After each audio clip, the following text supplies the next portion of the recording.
truth on Rumble, on clouds dropping red pills every week. Overwatch and the Guardian, the narrative is We can't let it end like this! It's too late. defenders of the truth.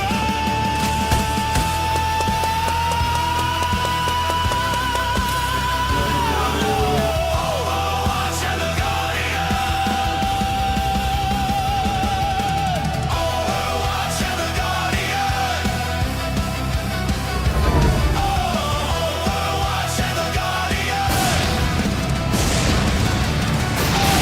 Overwatch and the Guardian. What's up, brother? What's it going, brother? How's it going? How's it going? It's Friday night, baby. It is. And typically I'd be doing the daily dose right now, but we didn't have this show last night. You had some family engagements, so we pulled it off to today. And I was going to do the daily dose, and I started looking at the time. I'm like, man, I don't got time to do my regular show. So I'm like, let's just jump in the Overwatch and the Guardian. Let's do a show. We had some topics that we wanted to talk about. So for everybody out there on my channels, Friday night Rumble, or Friday night, what we're doing is instead of the daily dose tonight, we're gonna do Overwatch and the Guardian, myself and Alpha. Hope you guys enjoy it. And then for my audience, right after this, I got a live Q&A going on. And just premium subscriber on all my channels. Go out there, subscribe on my channels, and I'll be doing that live Q&A afterwards because we had that scheduled for Friday night.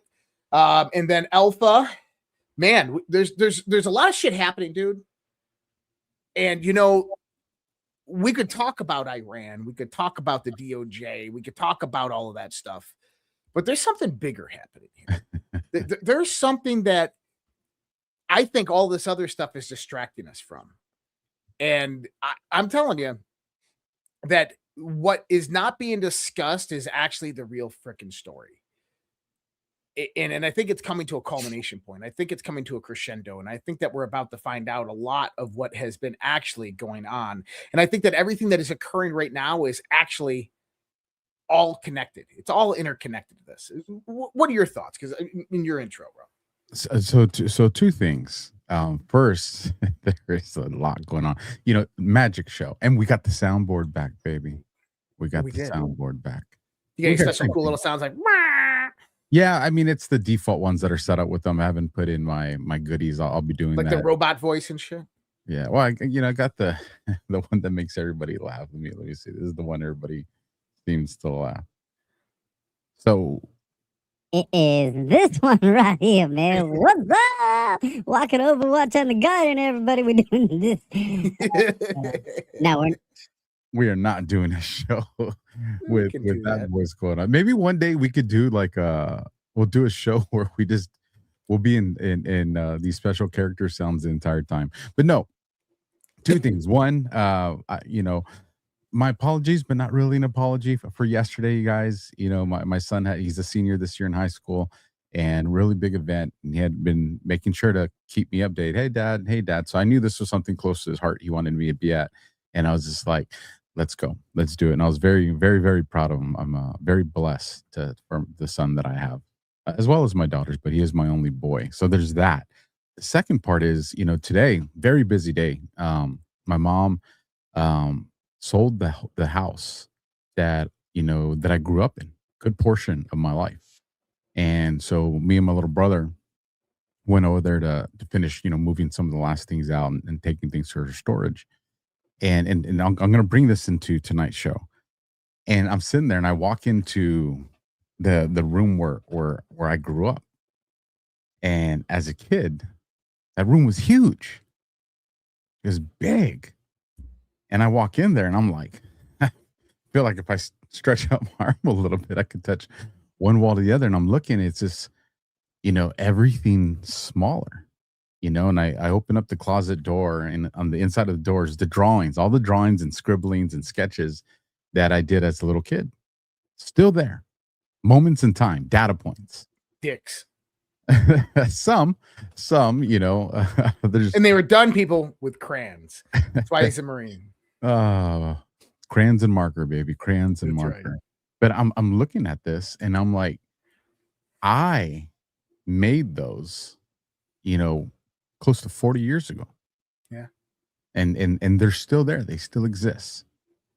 So I'm present in something that I created that hasn't moved its spot one bit in nearly 40 years. And I kind of walked around the house, and as I walked around the house, the side yard, I could see a memory of when a memory I've shared on these shows where my father took me on the side and was like, "Tackle me!" Very pivotal moment in my life. I'm looking at the dining room floor, which at one point was dirt. You know, and I'm looking at all these things, and I'm like, I've gone older, and this home's gone smaller Mm. in my perspective.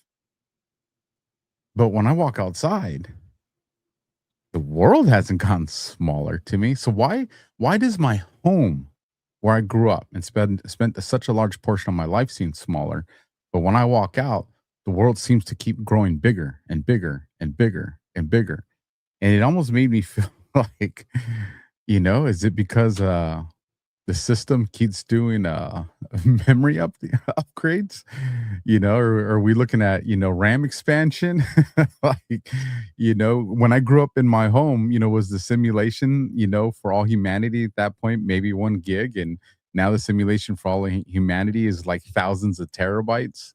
Who knows, man? But the point I wanted to make was I was in a place that I had spent multiple moments of time, data points, memories, and each one of those things was a real event. It was for me.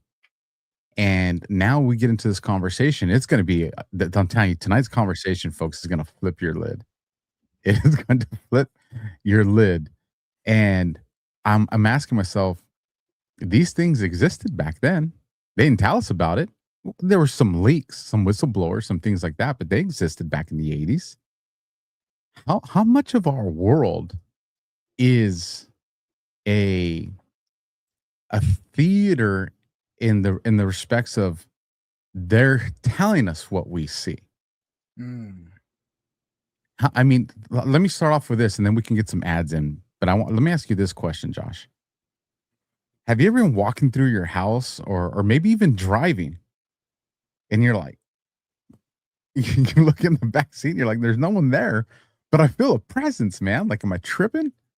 Yeah. And or in your home, this happened a couple nights ago. I'm working, and I know I saw a shadow.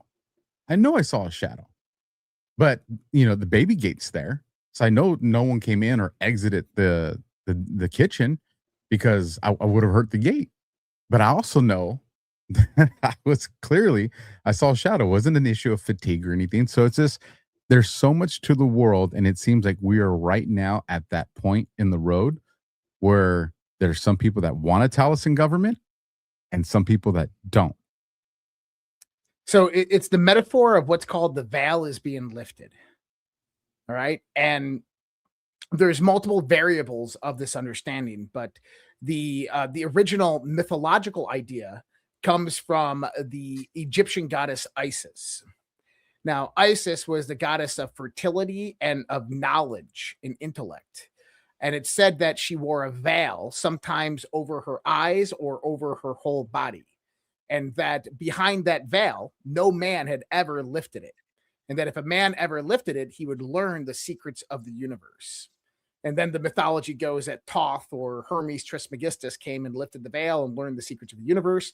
He taught them to his 4 disciples and sent them to the 4 corners of the earth to restart civilization after the Great Deluge.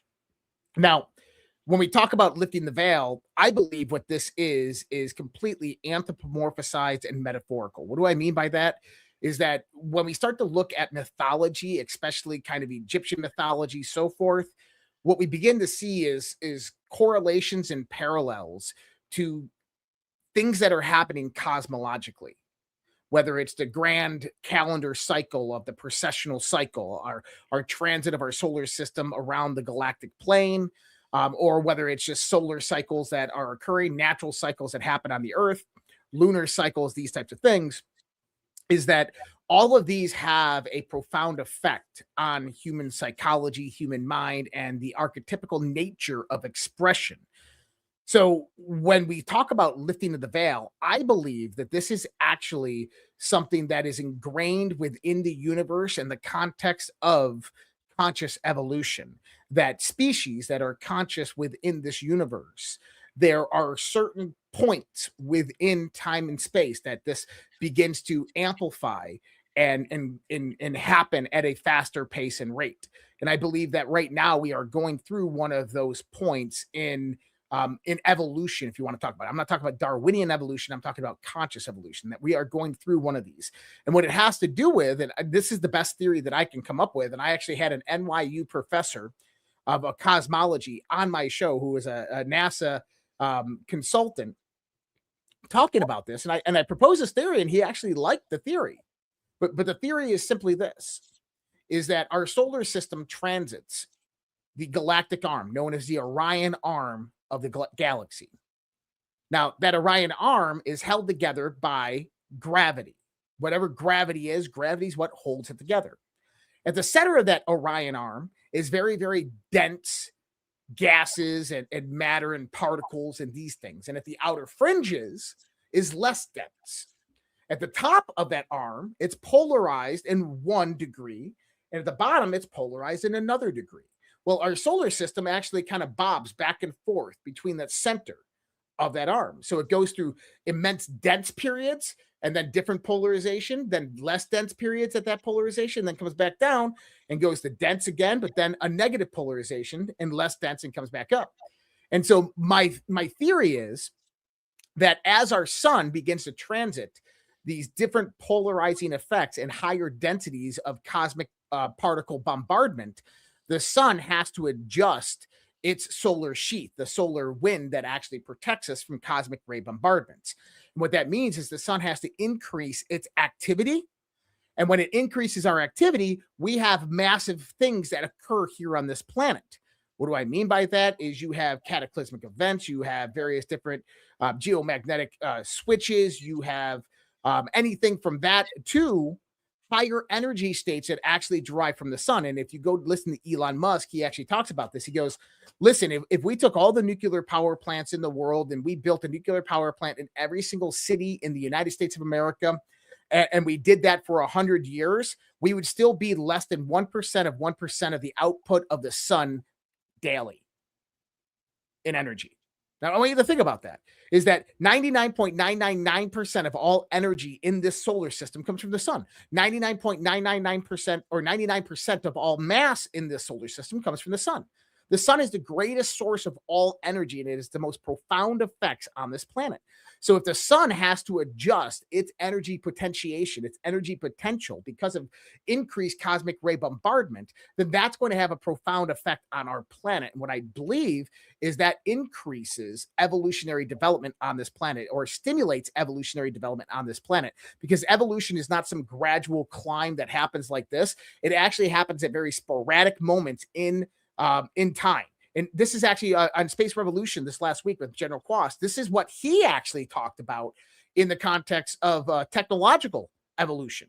That we don't go through this kind of progression of technology nice and smoothly, is we hit these spurts, and each spurt builds upon each other. Well, that's exactly what I'm talking about here, but in the context of conscious evolution. Now, why does that matter to what you said? Is because we're going through one of those spurts now, and my idea is that consciousness itself grows and becomes more fuller and more observant of the natural reality, which means that things that might have been hidden prior to that time can no longer be hidden. We become more intelligent, we become more observant, we become more susceptible to understanding the world around us, and we become smarter. And because of that, secrets and things that were hidden from us can no longer be kept secret and hidden from us. And so therefore we come into what we call the Great Awakening. We come into this awakening time period where people begin realizing the truth and seeing the truth, simply because it's always been in front of their eyes, but they never took the time to actually notice. But now, because we're going through this process of this increased energy cycle and our consciousness is amplifying itself to a new state of evolution, you're beginning to notice more and more of all of these patterns that existed in front of you that you never saw before. And this is what we call lifting the veil. And that's where we're at right now. And that's why you're having those types of experiences. Well, I'm gonna ask you a question, and then we'll do our ads, and then I want you to, answer that question on the other side of these ads, so you have a chance to think about it. While me and my brother were moving these things into storage, we had a dolly, right? And so we got this dolly and just stacked it, right? Because you get to the point where you're just like, just tired of making all these trips, right? How high can we load this dolly before we start playing Jenga with our mom's valuables? And so I'm pushing, he's pulling, and I'm pushing. He's just like, well, no, come to the other side and pull it. And so I started thinking later. I'm like, you know, what expels more energy, pushing or pulling? And which one is a preferred method? And when you're pushing and when you're pulling, does the item being pushed or pulled, is it exerting any energy? Or is it just going along with whatever's pulling it or pushing it? And then in that conversation that I want to have here, what is better for humanity to be pulled into the Great Awakening or to be pushed into the Great Awakening? And I know you want to start firing off. I know you want to start firing off. But I want everybody to take time to think about that, and we can rock these ads. Do you have some that you want to roll with? Yeah, I got the. If you want to go ahead and accept your Rumble wallet, I'll go ahead and read it. All right, fire off.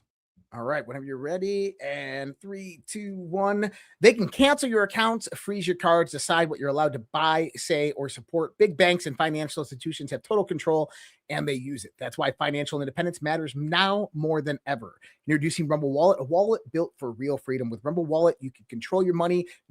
With Rumble Wallet, you control your money, not a bank, not a government, not a tech company. Buy digital assets like Tether, Tether Gold, and Bitcoin in one secure place. No permission, no middleman, no cancel button.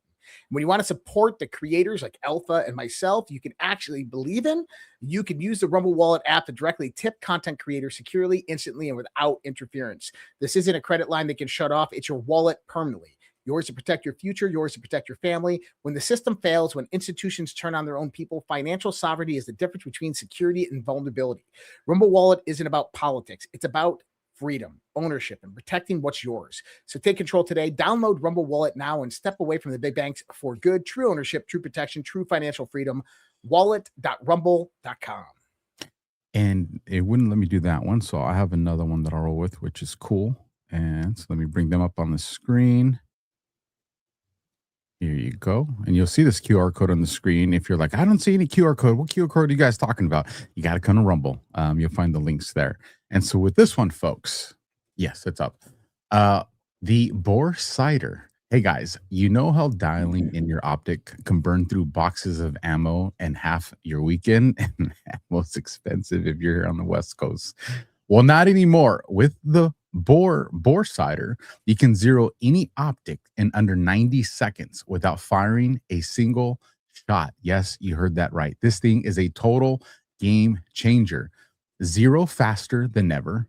Fits anything from 7 or 0.17 to a 50 cal. No ammo, no range. USB rechargeable. Wow, you're not even gonna be. I was like, what kind of batteries you got in here? USB rechargeable, ready to go every time, whether you're getting prepped for hunting season or just like keeping your gear dialed in. The Boar will save you time, money, and a whole lot of frustration. To grab yours, just scan the QR code that's on the screen right now or head over to mcgtac.com/alpha Boar. That's Boar, BOAR, to get the faster, easiest way to zero your optic. Again, the faster, easier, smart way to zero. Ready to dial it in? Scan that QR code or visit mcgtac.com/alpha Boar now. And again, you'll find those links in the live chat. And if you're watching the replay, you'll find those links down in the description below. So, brother, did you have a chance to kind of think about what I presented to you there before we got into the ads? Yeah, and you know what? It really depends on a few different variables. In the context of like Newtonian physics or Newtonian dynamics, whether you're going to push or you're pulling depends on the circumstances of what is being pushed and pulled and the environment of where it's being pushed and pulled. Are you trying to move an object up a very, very steep incline? Are you trying to lift it straight up against the forces of gravity? Are you moving on a surface that has massive friction and resistance? So there's a lot of dependencies about that. And this is why your question has two different answers. It depends on the person. I think that some people, and honestly, we can probably sum this up with ideologies or ideological factions or religious or spiritual factions, is that certain factions of people are going to have to be pushed into this awakening. Well, other factions of people are literally being pulled into this new reality. Like our audience right now, they are the ones being pulled into it. They've had this feeling deep inside them for a long time, this yearning for more and understanding and more truth, and they see the significance of what we're talking about, and that they go in and day out trying to research and discover truth and meaning within things because they are being pulled in to this new framework of how consciousness operates. On the other hand, then you get the pessimist or the liberal or the traditional conservative, who we call normies or lefties, that are completely oblivious to how the world operates and works. And they only see things in a very, very narrow ideological preference or a very strict religious bias, and that they can't deviate from that. And this actually derives back to the protocols of natural law, of how the understanding of natural law functions and operates. There was a great author out there. And so one of the things that I've been doing a lot of research on over the last 15, 20 years is early 20th century occultism. And you can't even really call it occultism. We call it the rebirth of awakening. And the reason we call the 20th century the rebirth of awakening, because it was really a reinterpretation of 19th century ideas that came about through a lot of occult and esoteric societies and authors. In the 1900s or the 20th century, the 1900s, you had the ability to basically mass produce literature during this time. And you had a lot of people out there that were introduced into these various different esoteric and occult worlds, which would then kind of converge these ideas into a grand theory or synopsis. One of those publishers was called Yogi Publishing, and they were out of Chicago, Illinois. And then when you start to do your research on Yogi Publishing, they published about 10 different books. And a lot of all the books had different authors. One of them was Yogi Ramasatha or something like that. But when you break it all down, another one's called The Three Initiates, and that's a book called The Kybalion, which everybody's probably heard of. And that the majority of the people out there that talk about the book The Kybalion have no fucking clue what they're talking about on the book The Kybalion. They say this is this ancient book from medieval times and predates into the land of ancient Egypt, written by the hands of Thoth himself. No, it was a book written in the 20th century by a guy by the name of William Atkinson. There was not 3 authors. There was one. William Atkinson was a lawyer who lived in Chicago, owned Yogi Publishing, went by various other different pen names to write multiple other books. He was very affluent in occult secret societies. And what he did is he converged the ideas of Hermeticism, Rosicrucian philosophies, Gnosticism, and Kabbalah into one idealistic framework that he called the Kabbalah. And he delivered it in a very, very hermetic framework by the context of what he calls natural law and the 7 hermetic principles of how natural law organizes. Now, we're not going to get into the 7 principles of natural law, but I want to get everybody the gist of it. Basically, the 7 principles described in the Kybalion, they're not telling you what the universe is. It's not telling you what God is or meaning is. It's not even telling you how it works. What it's describing is the framework of how consciousness, your mind, your awareness, your soul interacts with reality. And that interaction is what we call the foundations of natural law. Natural law deals with how man interacts with reality. What are the laws that dictate how you interact with your reality? That's natural law. So once you understand that, now you can deviate out into all of the understanding that there's a set of laws of how you interact with your reality. Okay? Now, people are like, well, what do you mean, like set of laws? Well, number one is all is mind. Your mind is the key component. And if my mind is here, then God's mind is outside of me. So everything that I'm interacting with is God's mind, and this is my mind right here. So number one is that everything is mind. So anything that is possible within mind is possible within the interaction of that reality framework. And then you get the ideas of everything is vibration. You get the ideas of the law of cause and effect. The law of cause and effect is actually one of the most important ones that come out of the 7 Hermetic principles, because it doesn't deal with Newton's laws of motions as many people would suspect. And Newton even knew this because Newton was a Rosicrucian and a Hermeticist truly at heart. He was an occultist at heart. He actually went to Egypt and studied the Great Pyramid and all the other pyramids and the pyramid mysteries. But the law of cause and effect, when you get into occultism or esotericism, is one of the most misunderstood principles. Now, we tend to believe that the law of cause and effect is as if for every action, there's an equal and opposite reaction. That's what I've heard. Truthful, right? What it actually is it's dealing with the mind, because in the 7 Hermetic principles, the one thing to always understand is everything preceding, everything after the first law, which is everything is mind, the all is mind, everything correlates directly back to that primary. That everything correlates directly back to it's all mind. So when we talk about the law of cause and effect, what realm is it operating in? It's operating in the realm of mind. So cause and effect. It's telling you that as a mind, as a conscious interactor within our reality, you can be in one of 2 states of existence. You can be in the state of effect, or you can be in the state of causation. And think about it like this. There's a quote I used to tell people all the time, specifically when they were wanting to create their own business. And I said, you go to work every day for 8 hours a day and you receive a paycheck. And what you don't realize is that paycheck is nothing more than a bribe for you to forget about your dreams and to work for somebody else's. Because that's the truth. The person who owns that company, you're working for them and they're paying you with that bribe of a paycheck to work for their dreams, not yours. In other words, for that 8 hours or 10 hours, however you work in a day, you are a slave to that system. You are bound to that system, that you are reacting all day long to that system that controls you. Therefore, you're creating no causation for the benefit of yourself. You're completely in a state of of reaction. And this is another prime example of this. Think about social media. How do people react in the world? If you go out there and you say something, have you ever had a Karen react, or you ever had a lefty react to you?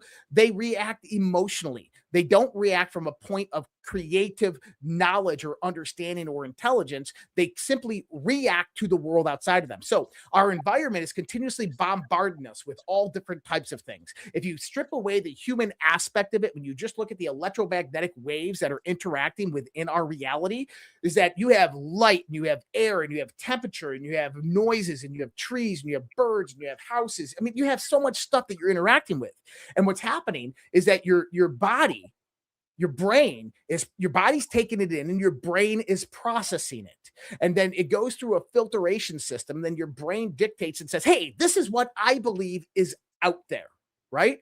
And then from there, you begin to interact with that environment. Well, here's the thing.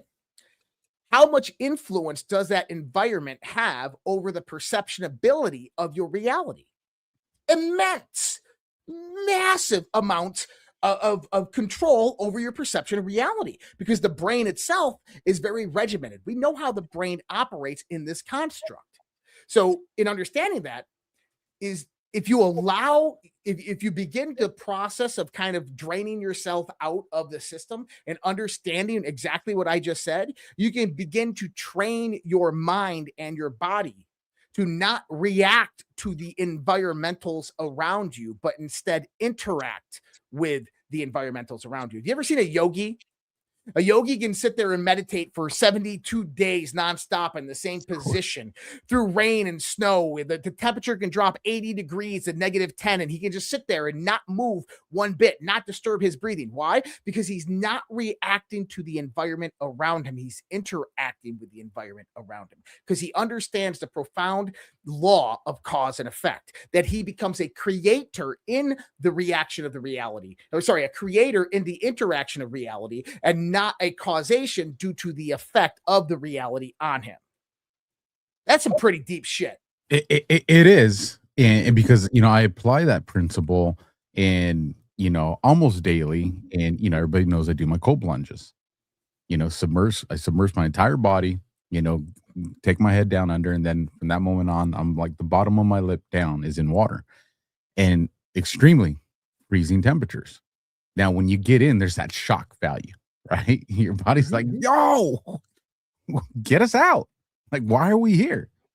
All you got to do is put your leg out, and we can make this go away, right? Because it's like you're cold. Your body starts to shiver because it wants to warm itself up. But in my mind, I tell myself 60 seconds, 1 minute. And then, my watch will go off because it does that little vibration every minute while I'm in there. And so that I feel that vibration on my wrist. I'm like, all right, we're at 1 minute, one more minute. And, I'm applying my breathing techniques. And I get to the point where it's cold. I'm trying to make this make sense, and it's hard to describe. But the water temperature is cold. I can feel it cold. But I'm not feeling cold anymore. And I'm not talking about numbness, because, I can still feel my toes, pushing against the edge of the tub.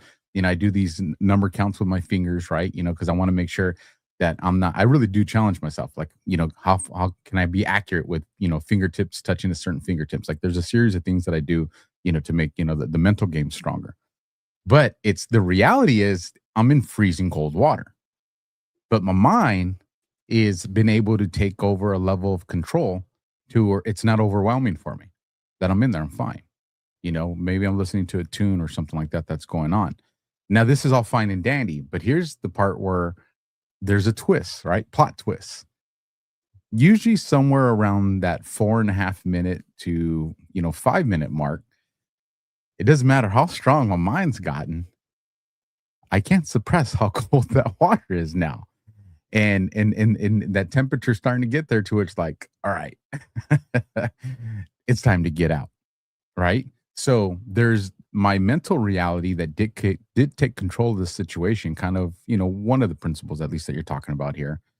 But then the reality itself at some point says, no, you're going to face what I'm putting in front of you. You can't mental game your way out of this. How does that apply to what you're saying in real life? Oh, awesome. So a few years ago, I was listening to this guy talk, and he was a doctor, an anesthesiologist. And he was talking about the mental realm and the world that you live in. And one of the things that he said is that, do you know what kinesiology is? The study of kinesiology, of, like, if you have pains in your left shoulder, that means you got women problems and stuff like this. And the reason is there's a real science behind this. And he goes, imagine people, one of the tests that we do for people in the context of longevity is we ask them if they can touch their toes. Okay. And he says, a lot of people, they can't touch their toes. And he says, listen, this has nothing to do with flexibility and stretching out. And let me tell you why. He goes, have you ever been under anesthesia? And the person's like, yeah, I have. And he goes, you ever seen doctors manipulate somebody who's under the influence of anesthesia? It doesn't matter what their body type is, how overweight they are, what shape they are in, if they stretched out that morning or not. They can move their body and contort it in any different way, shape, or form. Your hamstring is like twice as long as your actual hamstring, which means that you don't have to stretch your hamstring out. He says that the tension and stress that's actually in your muscles and your tendons is mentally derived. I want you to think about that for a second, because that means that the reactions that are coming from your body in that coldness, your body is entrained within a system, right? Cold is cold, hot is hot. Yeah, things that are hot will burn you. Things that are cold will burn you and put you into hyperbaric shock or hygrothermic shock, right? Absolutely, for long exposure and duration. But have you ever seen the monk that goes up into the Himalayas and then sits there for 17 days in negative 30-degree weather with nothing but underwear on? And he meditates and he walks out completely fine with no frostbite? That's real. It's scientifically studied. How does he do that? How does he not die? How does he not get hypothermia? Because he is mentally in control of his autonomous nervous system.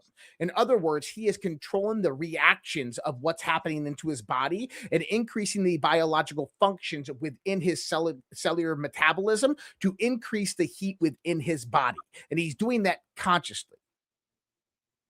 Now, what does that mean? Is he superhuman? No, he's just learned how to hack the system.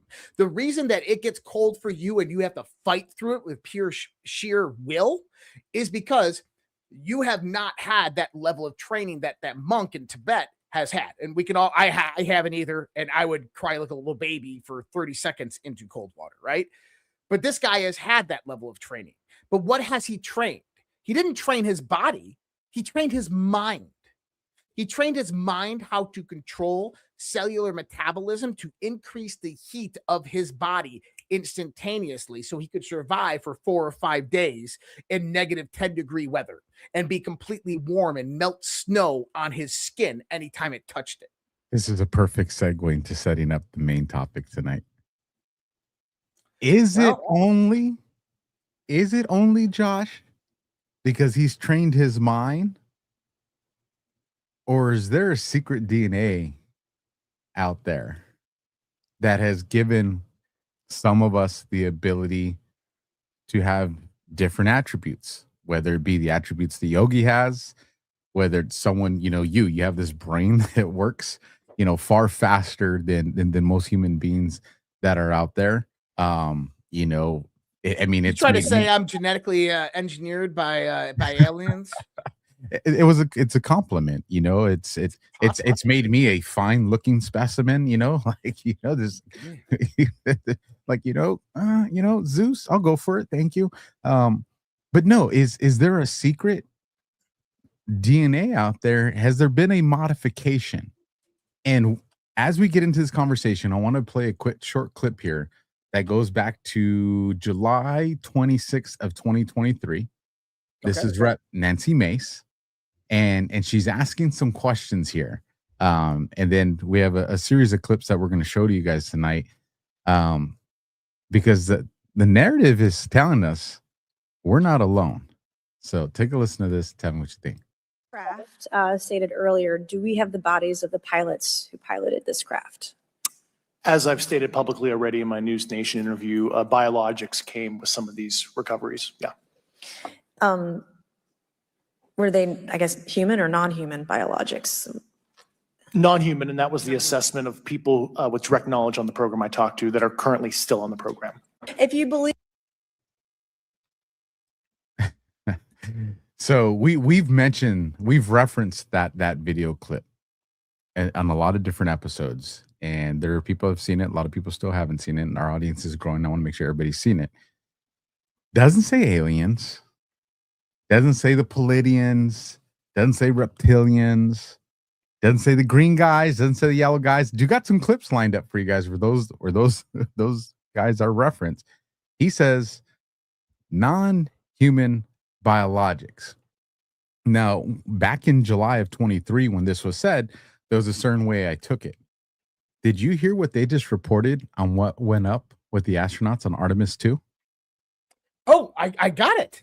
I got it right here. I knew you did. I was like, one guy that knows where I'm probably going to talk. This show's not scripted, folks. We just talked about, we give each other ideas and things we want to talk about, but we do not script the shows. So I can pull this up. Hold on. Give me 1 second. I got the clip right here. It's not a clip. It's just a visual.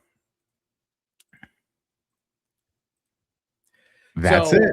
NASA is flying a groundbreaking experiment called Avatar on Artemis 2 that could change healthcare for astronauts and people on Earth.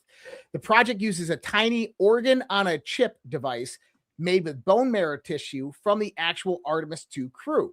These USB-sized chips will study how radiation and microgravity affect human tissue in deep space. The data could help create personalized medical kits for future Moon and Mars missions, while also advancing faster, safe drug testing and treatments back on Earth.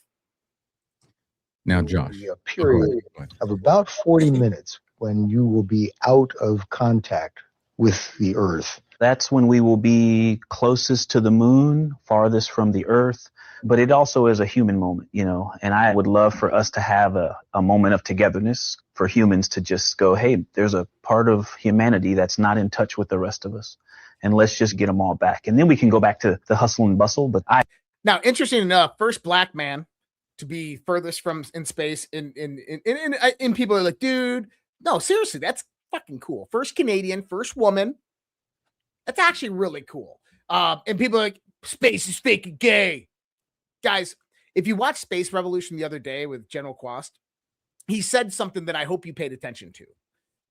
And I said, General Quast, what do you say to the people in the chat that are calling space fake and gay and NASA fake and gay? He goes, well, we got an AI organized supercomputer on the southern pole of the moon.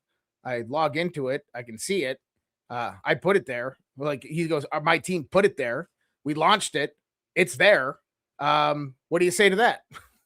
Like, well, you really can't argue with that. And if people want to, we can get into the whole, the illusion of the space program, why NASA is quote unquote fake. But I want to go back to what you're talking about, the DNA part here, because this is actually really interesting in the context of the conversation we're about to get into. So number one is a few years ago, I had Dr. Michael Sala on one of my shows, and we were discussing, he's the founder of exopolitics.org. Got a lot of good information. I think a lot of some other fringy information, right? But he was talking about how Antarctica is utilized as basically a trade inter-exchange for humans and extraterrestrials.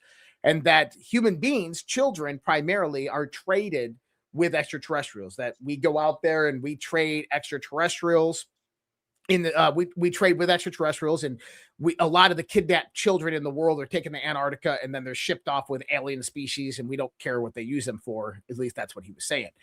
And my co-host at the time asked, well, what currency? What do they trade for them? And he looked back at us and he said, DNA. He goes, think about DNA as the blockchain of the universe. Every single thing on this in this universe that has DNA has a unique strand of the representation of life that exists in the blockchain of life.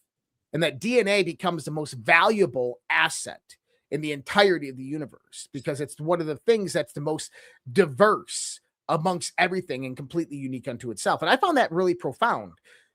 And we've learned a lot about DNA since Watson and Crick discovered it in the 1960s. And a few things that we learned about DNA is that we used to believe that DNA was hard-coded.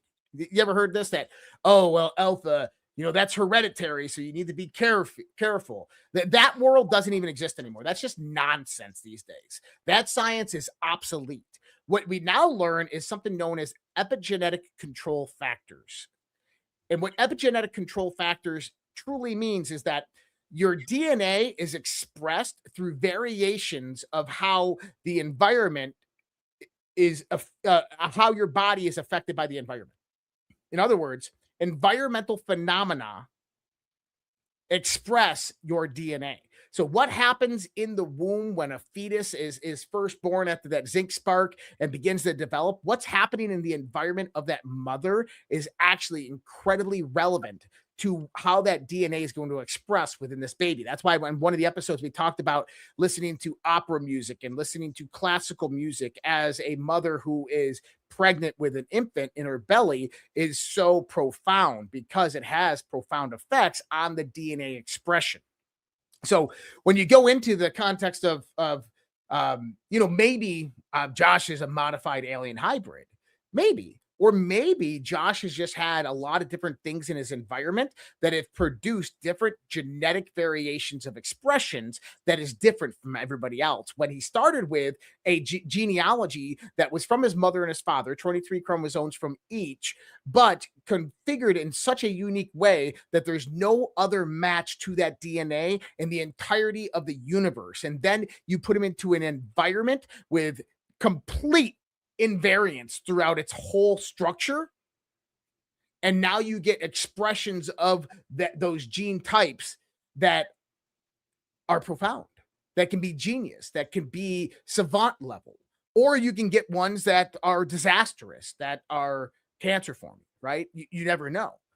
So that's my thought on the whole DNA thing. Now, do I believe that there is actually, the topic of the show, is the US government making hybrid humans as declared by Matt Getz? And if you want to pull that clip up, we can watch that clip, and this will begin the conversation. Let me share 2 clips before we get to the main clips, right? And they're short. So let me go with this one first. And I believe this one's also with David Grush as the whistleblower. When you say crash retrieval, what do you mean? These are retrieving non-human origin technical vehicles, call it spacecraft if you will. It's probably not the right parlance, but no kidding, non-human, exotic origin vehicles that have either landed or crashed. We have spacecraft from another species. We do, yeah. How many? Quite a number. So quick comments to this one before we go to the next one is he was very selective with his words, and you caught what he said about the spacecraft. So there's a few different things, and I'm intimately familiar with the story of David Grush. If people don't know, Game Tech Politic and myself actually met on a X Space the night before the debrief article and the Dave Grush story actually broke, and we talked about all the stuff that was talked about in the congressional hearings, and we actually had contacts that knew the people that David Grush was talking to. And I'll leave it at that, and I'm not going to go much further into that part, but this is what I want to point to you, is when you understand that David Grush is not a first-hand experiencer. David Grush did not go into these black programs. David Grush did not see the craft. David Grush was not somebody who was in WUSAPs or USAP projects. He is a second-hand information. He is being told information from certain people and then relaying that into his reporting in Arrow, and then he whistleblows and says the world needs to know about this, and then reports on his reporting from secondhand information. So that's the number one thing that we have to keep in context. Okay. The number two is the credibility of the people that came to David Grush.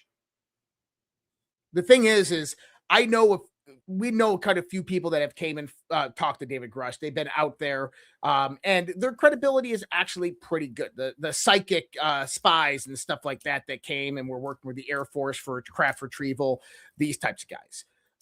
And there's other ones that, Jason Sands is another one. Jason Sands, Air Force, the 1990s, Nellis Airfield. He talks about his experiences. And I believe Jason Sands. I know Jason Sands. I believe Jason Sands. And, there's another Pokemon that was just unredacted a few months ago. I don't know if I believe his story, but this is another one that's in that context. But David Grush has also talked to people that are actually in the USAP and WUSAP programs, that are currently active in them, that have dealt with the technology, that have dealt with the crash retrievals, that have dealt with the entities and beings, the non-biologics that were recovered. And one thing that he said that is correct only in correlation to certain parts of this is that I don't know if spacecraft is the right word. And he says it's kind of like the not the right parlance. And he's right on that. And this is why a lot of people actually condemn Bob Lazar. Bob Lazar was on Joe Rogan again. He's got his movie releasing.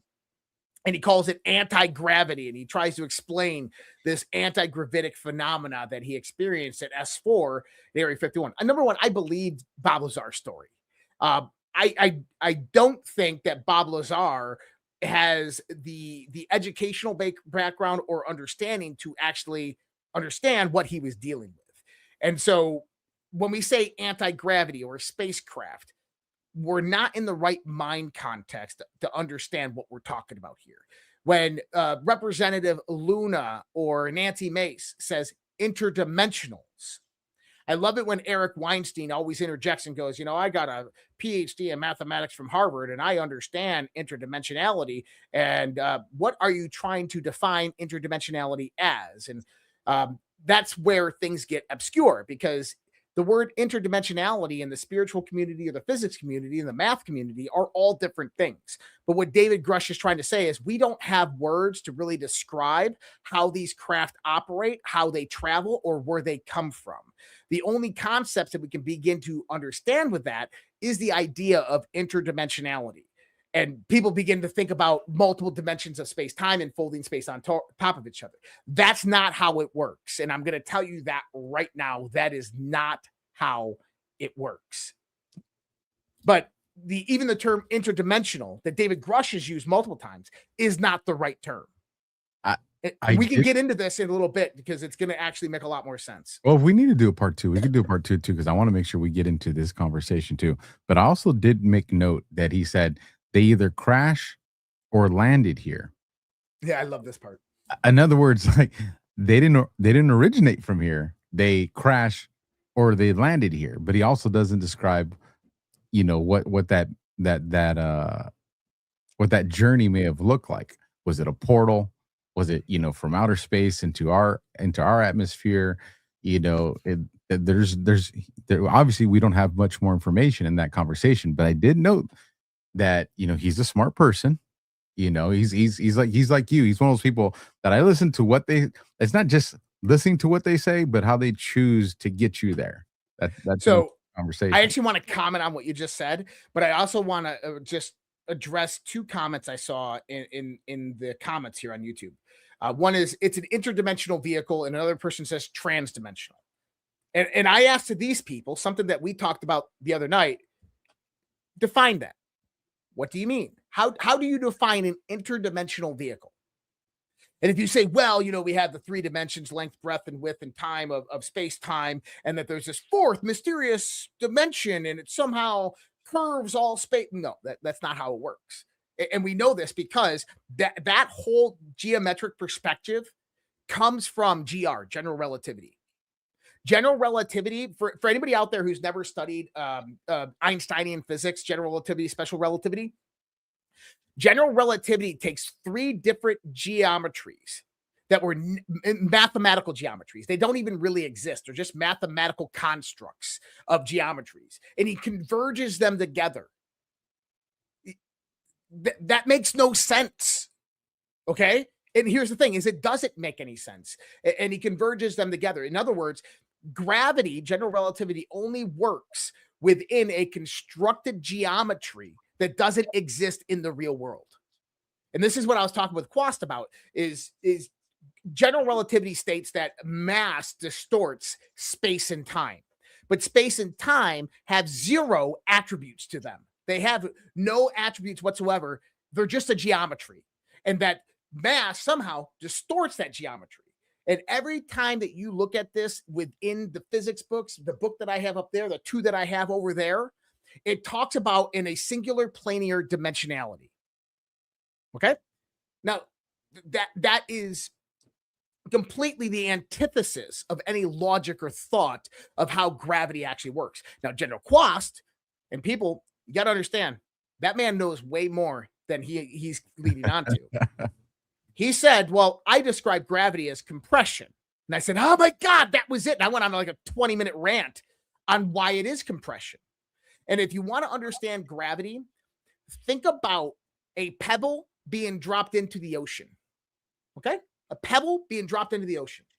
The moment that pebble hits the ocean displaces from the mass, right? But not only does the ocean displace, the ocean pushes back on the pebble with the equivalent proportional amount of force of displacement. That's a compression onto the pebble. That's gravity. That's gravity, a perturbation or mass perturbation moving through this field we call the ether or space-time that actually has attributes. And this is why in the 19th century it was called the lumiferious ether. And Michelson-Morley experiment is said to have disproved it. No, the Michelson-Morley experiment didn't have the right conceptuality of the experiment. It was reproduced in 1992 because they had a derivative shift in the orbits of GPS satellites over Earth that were experiencing some type of decline in their orbit. Did you know about this? In 1992, we had the first GPS satellites go up, and they used regular general relativity to, calculate what they would need to do to keep them and maintain orbit, and they kept on drifting out of orbit. They said, what the hell's going on? Well, there was a drift that the satellites were incurring that they never calculated, that they didn't account for, which when you start to look at that drift, it's exactly what was predicted by Michelson and Morley in 1902 to confirm the lumospheric ether. In other words, that the vacuum of space actually has various attributes that affect the median of space, or the transmedium of space. And once you start to integrate that into kind of general relativity's theoretical framework, you can start to begin to pull out electromagnetism.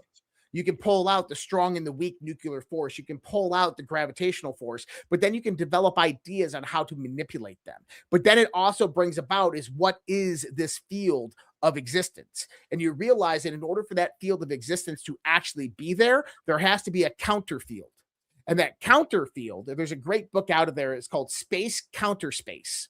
It's written by a physicist that never really got much recognition in the world, but it's a great read. And what he basically says is that we live in the expressed, expanded universe, and the antithesis of this is the Planck scale, which is a compressed or a replicate universe of which is in an oscillation pattern back and forth. And that these interdimensional beings, how they travel from one point or another, is actually by going into this counter space, which is basically a compressed version of the universe. And then if you think about it, 100 billion light years here is 100 billion light years, but in a compressed space, it's 2 miles. And so they would go into this counter space to actually transit the universe and move massive distances. And this is where you get into the idea of stargates and all these things. Now, in the idea of interdimensionality, I think that the concept that we're trying to talk about is phase transitions. And if you think about this in the context of frequency, is that imagine you have the full spectrum dominance of the universe. The universe is a scale of frequencies that has a full range that we can't even fathom. And that right now we only can interact and exist within a very, very small little slither of that spectrum. Right? But if you increase that spectrum, if you have a being that can see this much of that spectrum compared to us, it's this much of that spectrum, they can exist and operate outside of the interactability of us because their frequency range is much wider. They live in a different phase transition of the universe. So when someone dies and their soul leaves their body, that soul's operating a different frequency. I love how you got that. Now you start to understand ghosts and the paranormal. But when we talk about interdimensionals, this is what it's talking about. It's phase transitions of reality. Is that we are existent right now in a very, very slither of interactability of the universe. And when you expand that, that's how they're traveling. This is where they're coming from. When they say interdimensional, that's what at least this is what I believe. That's what they mean. If that makes sense to everybody out there. No, it does. And it goes into a whole, there's a documentary I've been watching about why do we only utilize the organs in our body? And I was like, what? What organs do we have outside our body? And it said, we keep looking at ourselves as these isolated beings. We're not realizing that we are a part of Earth. Why aren't we using the tree to feel certain weathers? Why aren't we using the grass and the soil? When you realize that there's far more organs that we can connect with, then you realize how you can interpret the world a little bit different. Whole completely different show. I love that. A completely different show we can get into. I'll send you the link of what I've been watching. It's been so cool.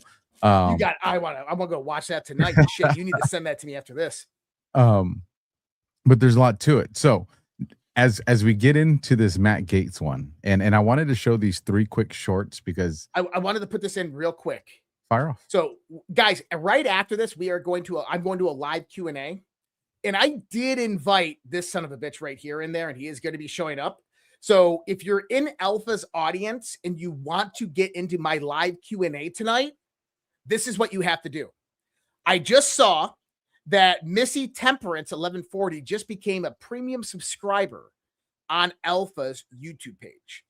So if you go subscribe to if you're on Alpha's channel and you subscribe to his Substack, to his YouTube or to his X as a premium subscriber, Alpha will send you the link tonight in those premium chats to join into that Q&A. So I'm putting that out there because I want everybody to be able to take part in this, because I'm sure we're going to have a lot of fucking questions. It's going to be wild, that's for sure. But so these shorts, you know, a lot of these over the last couple of years, they set us up for, we have just accelerated. You know, we were like in cruise control, you know, soft disclosure, drip, drip. And this last 10 days, it's like fucking mind blowing. Oh, like that would, and here's the thing that tells me they're on a timeline. When you have to accelerate information, that's because you're trying to pull the court of public opinion. And if you're trying to pull the court of public opinion, that means you have a timeline. That means they know where they're going and they're trying to get us there. So here's the last short. Now this one's creepy. This is not a good one. So just be prepared, folks. All right. And I'll tell you more about what I believe this timeline is, or at least what I've heard. All right. This one's going to give you the EBGBs, folks. At one point, you had said that there has been harmful activity or aggressive activity.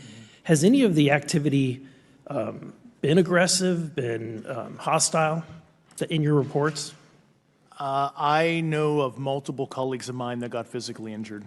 And the activity, and I got by UAPs or by people within the federal government? Both. Okay, so there has been activity by alien or non-human technology and or beings that has caused harm to humans. I can't get into the specifics in an open environment, but at least the activity that I personally witnessed, and I have to be very careful here because they tell you never to acknowledge tradecraft, right? So what I personally witnessed myself and my wife was very disturbing. Government and the little green people, right? That's very interesting. So now with that, I'll go straight into the Matt Gaetz clips. And then when you're ready for the other ones, you tell me. So now this is what's been recent. This Matt Gaetz one is probably about I don't even think a week old. Is it? Maybe it's like 2 days old. Yeah, I was gonna say it's not old at all. So here you go. This is the Matt Gaetz one. I mean, I had someone come and brief me who was in a military uniform, worked for the United States Army, that was briefing me on the locations of hybrid breeding programs where captured aliens were breeding with humans to create some hybrid race that could engage in intergalactic communication. An actual uniformed member of the United States Army briefed me on that. Non-human biologics, interracial alien mating? What the F is going on? Look, wait a second. You had whistleblowers tell you this kind of thing? Can you please unpack that?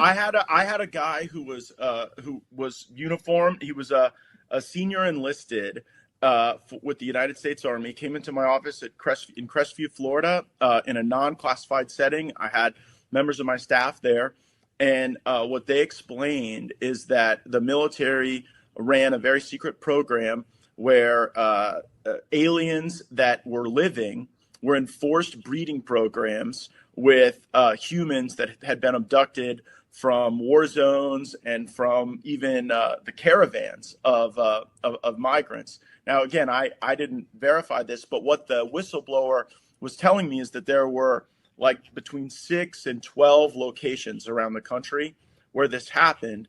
And what he wanted was a group, members of Congress, to all show up at the same time at all of these different locations so that any of those activities could not be moved. And of course, it's a physical impossibility to get members of Congress to simultaneously show up at like 8 locations at one time.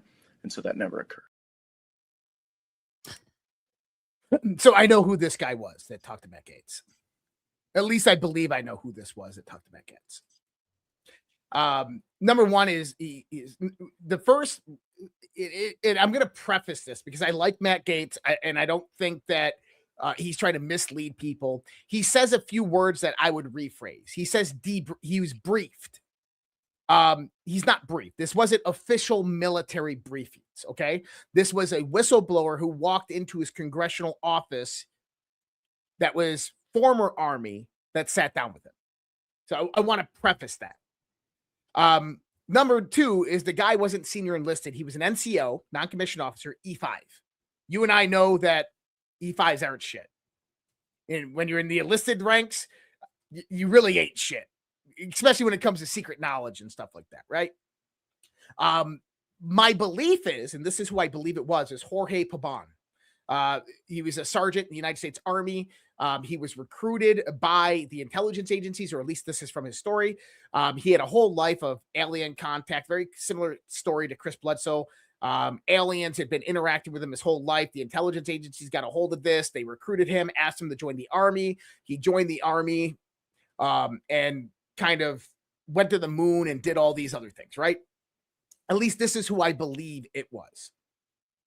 And why do I say that? Because he lives in Florida, around Crestview, in Matt Gutz's district at that time. And he came out about 6 months ago on Redacted, did an interview with Clayton Morris, and basically correlated a lot of what Matt Gutz is saying. So pretty sure it's Jorge Pabon. Now, does that discount what Matt Gutz is saying? No. Because there's another clip that gets more into this, and you got to remember, this is an active member of Congress, and there's a lot more going on than meets the eye. You want to bring up that next clip? All right, here we go. I don't have the tinfoil hat on just yet, Congressman, but I'm wondering, kind of how you react to that, because you are connected. You're on the UFO subcommittee. I mean, I'm just wondering what you make of that. Have you heard anything like that? Well, I'm still a member of Congress, so I can't really comment too much on what Matt said. But I will say this. Wait, seriously? Are you being serious, or is that tongue in cheek? I'm being 100% serious. Okay. I've been 100% serious. I've been briefed by just about every alphabet agency there is. And I'll just tell you this. If they would release the things that I've seen, you would stay up. You'd be up at night worrying about or thinking about this stuff. We just need to disclose it all. I'm sick of it. Well, I was briefed. I'll just tell you this. I was briefed last week on an issue, or excuse me, 2 weeks ago. And it would have set the earth on this country would have come unglued, I think, if they would have heard all that I heard. They would demand answers. And we need to. But, it's never going to get, unfortunately, it just keeps getting covered up. And the people that know are dying or disappearing, as the case may be. Wow. And for the record, I'm not suicidal and I don't take risks. So, I'm glad you said that. I'm speechless, Congressman. We will have you back. You should be. And I told the president, release it all. And the problem is the people that are around the president don't know and the president doesn't know the questions to ask.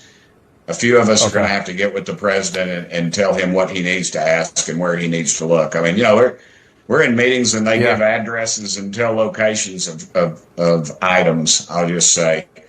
And the public has a right to know, dadgummit. It's your tax dollars. Absolutely. Let's get it out there. You got my attention, Congressman. I appreciate you being as forthcoming as you have been tonight. And we look forward to having you back. Look, I know Donald Trump wants to disclose something. He hasn't done it yet, but I think he wants to be the president to do that. Tim Burchett, thank you. He does. Okay. Finnerty's reaction. Did you see that? The moment that he goes, wait, hold on. Are you serious? Are you serious? Did you see his face after that? He's like, this is like, holy shit, this is real? Now, Tim Burchett, we're going to talk about that clip, but I want to play this one. This was today.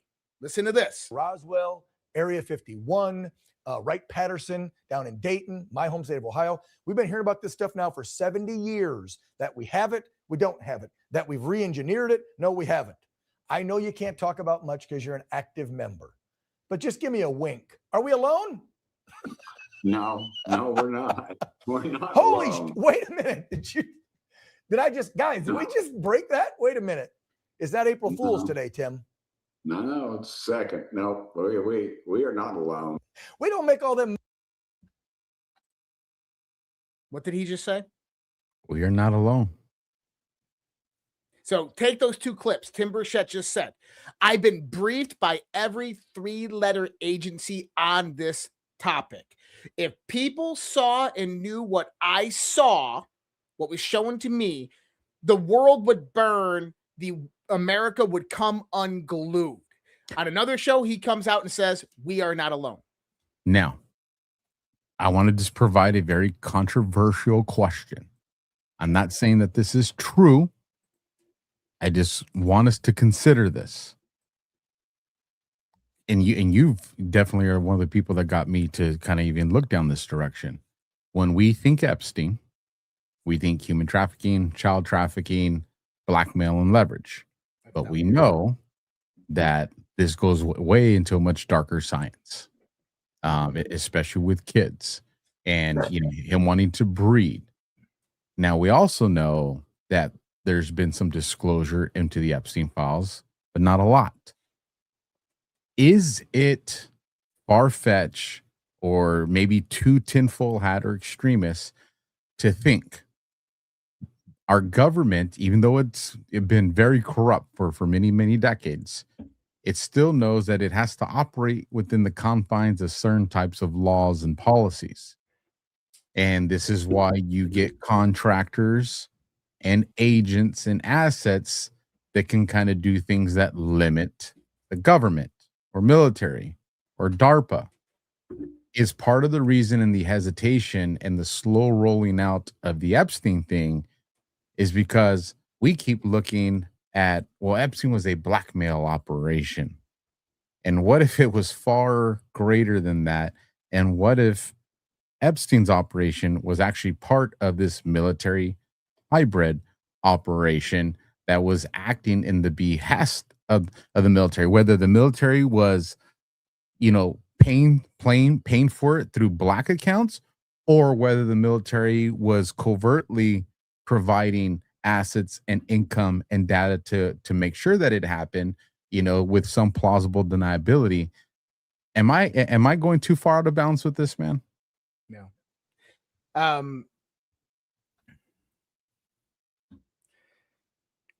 Anybody doesn't know, I've done an extensive amount of research on Epstein.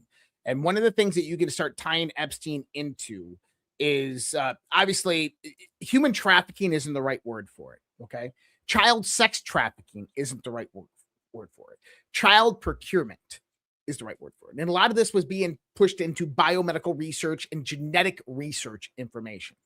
And I tend to kind of categorize this into human genetic modification programs or hybridization. Epstein actually wrote about alien chimerization, is hybridization of human and alien DNA. And he was actually trying to get hybrid alien DNA.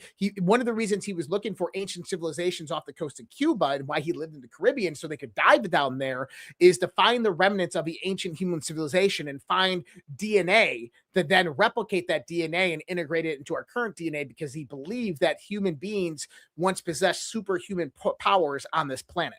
Now, when you go into the idea of the CIA Finders program, when you go into people like Epstein, child procurement, you go into John of God running a baby farm in Brazil with thousands upon thousands of children being born each year.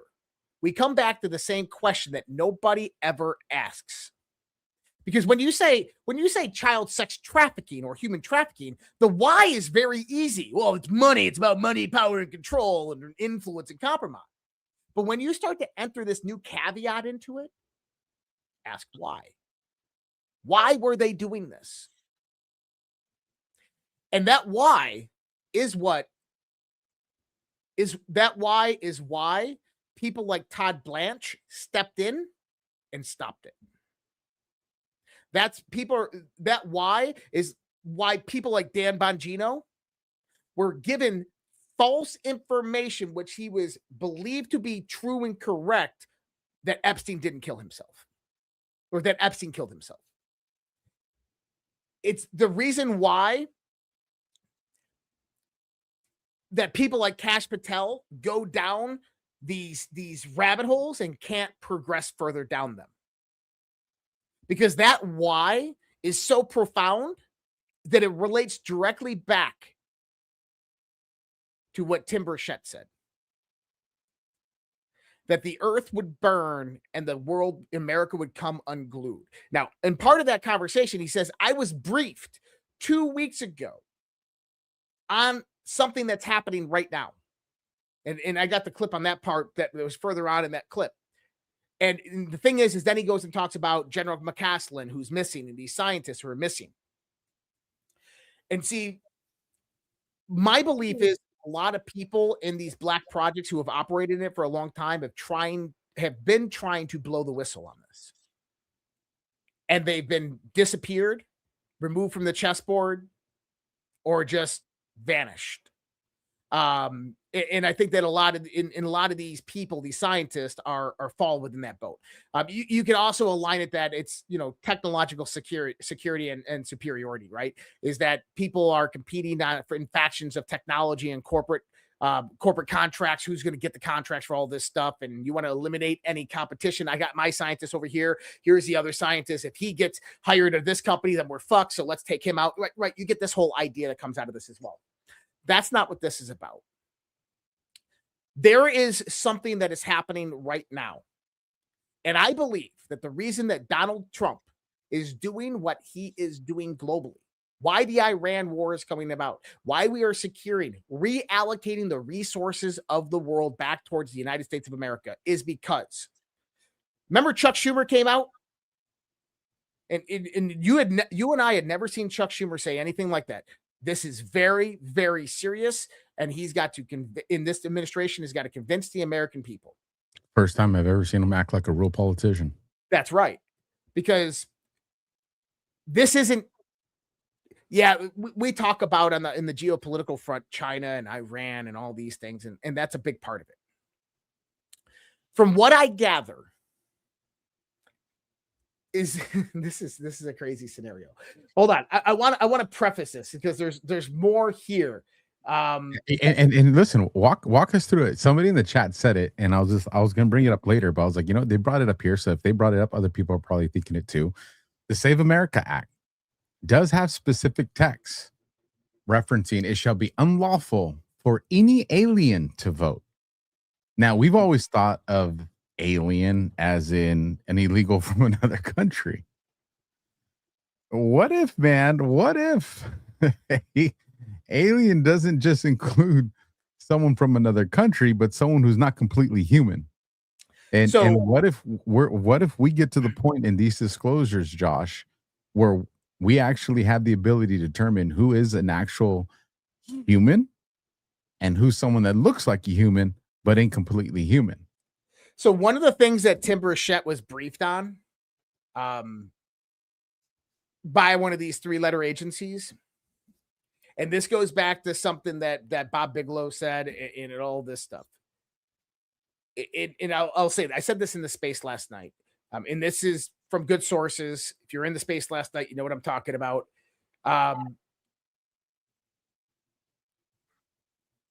That they walk among us and they look like us. Now, I'm going to stop right there. I'm going to go back. That's why I said secret DNA at the beginning of the class. Jordan Maxwell, if anybody knows who Jordan Maxwell was, a friend of mine for quite a few years. And we used to have these long conversations on Saturday afternoons that would go into Saturday evenings. I wish I recorded them. And one of the things that Jordan Maxwell talked about when he was asked this question, that they walk among us and they look like us. And he says, no, you have that wrong. They don't look like us. We look like them. Now, if anybody can take the ontological shock of what I just said and understand it fully, then the next parts are going to make a lot more sense. This isn't Anunnaki 9-foot god beings. Okay. This is very, very real from what I gather. This is talked about at high levels of classified congressional fucking hearings. And I know because we have flies on the wall. I know a fly on the wall. I'll just say that much. There's 15 people in that fucking room and information comes out.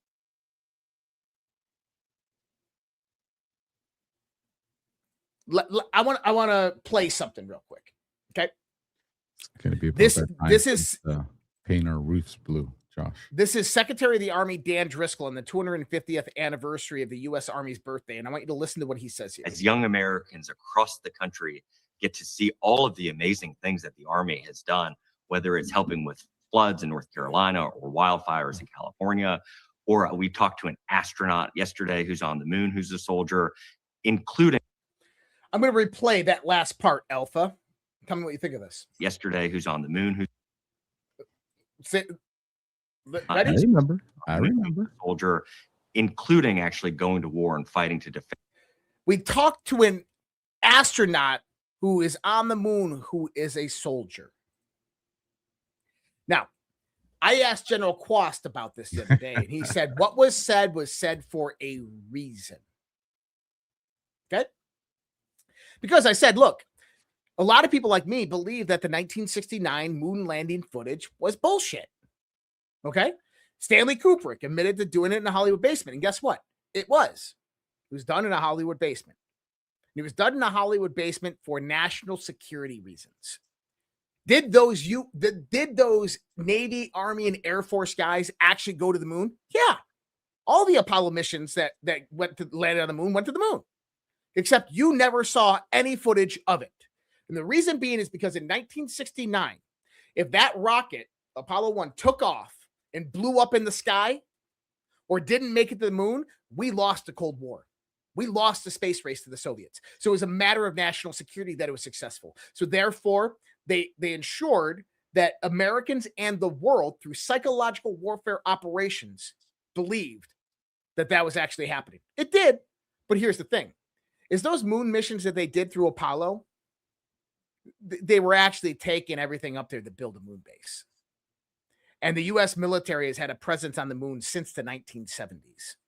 And there's a reason why we have a presence on the moon.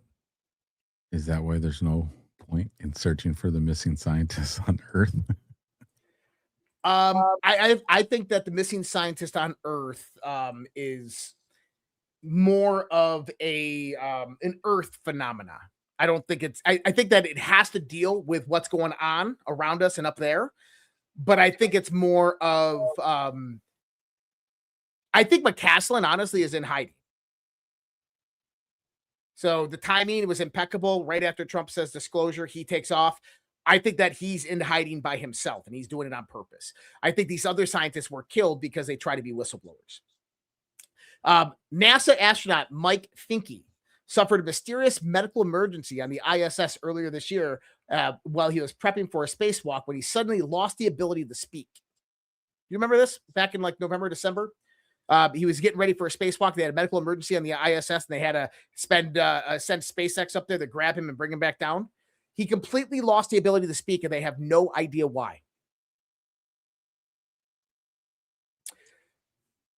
Next, we've had Three-Eye Atlas. And then all of a sudden, we have mysterious standards of deviation higher meteors hitting the planet over March. By the way, they're gone. We're not seeing them anymore.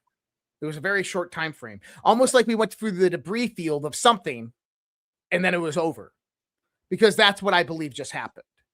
Is that Three-Eye Atlas was most likely some type of long-distance alien probe that probably shot some things off towards the planet, and we blew the shit out of them.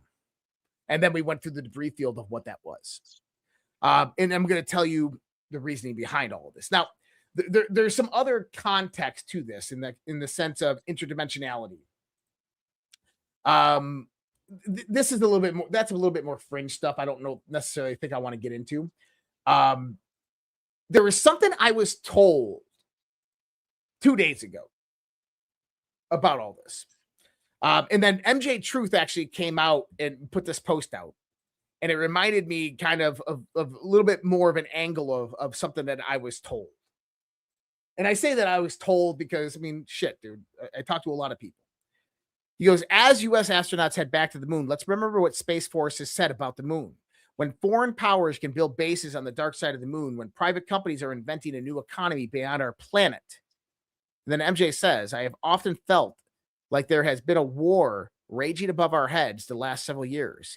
the falling debris, the odd fireballs in the sky. So much more is happening than we are being told. I can't tell you how spot on he is right on that comment. This is the framework that I've developed over the years of understanding what's going on. Thousands of years ago, human civilization was absolutely annihilated. Any idea of an advanced civilization was destroyed by something. Someone, something, it wasn't human. They implemented mechanisms of control on this planet, overseers, Overwatch, bloodline families to rule and monitor over humanity, whether it's for harvesting, whatever. We're not the top of the totem pole on the food chain. And that these overseers are meant to watch over the planet and secure their property. And that the New World Order, the One World Government, the secret societies, the occult, were preparing the world for their arrival.